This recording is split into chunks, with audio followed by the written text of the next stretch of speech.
This is the Almaz 103, produced by Lomography of Petersburg in the USSR and considered a professional camera of the 80s. Back in February of 2023, I bought this camera off of eBay for the price of $300, and it has remained one of my main cameras. Produced in a quantity of 9,508, it's indeed a very rare find and was made from 1979 through 1986.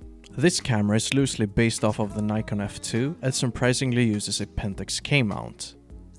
The shutter speeds of the Almaz 103 range from bulb all the way to 1,000th of a second, pretty much standard back in the day. The main lens, which is the Volna 50mm 1.8, is extremely sharp and renders beautiful images and smooth bokeh.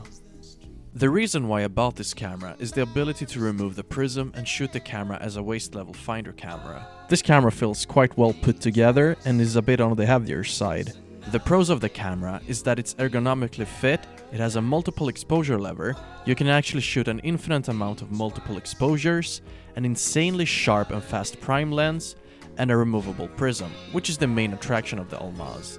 And it's just a good piece of photography equipment in general. I've so far shot 2 rolls and the pictures came out great.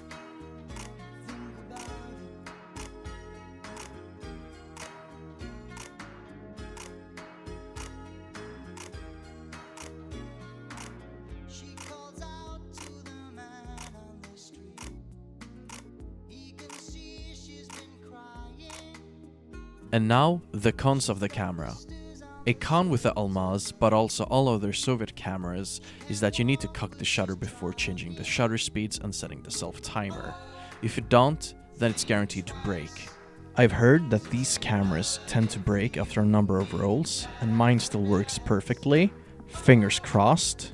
Another thing is the price, as they aren't really advanced for the price you pay, but if you choose to get one, it will attract other photographers' attention wondering what camera that is. So to conclude, the Almaz was intended for professional photographers in the USSR to compete against Japanese cameras. Should you get the Almaz? Well, if you want a camera that gives you much creative freedom, take for instance the multiple exposures and the removable prism, then yes, the Almaz is the right choice as it stands out from many other SLRs. I plan on using the Almaz again in the near future for bigger photography projects.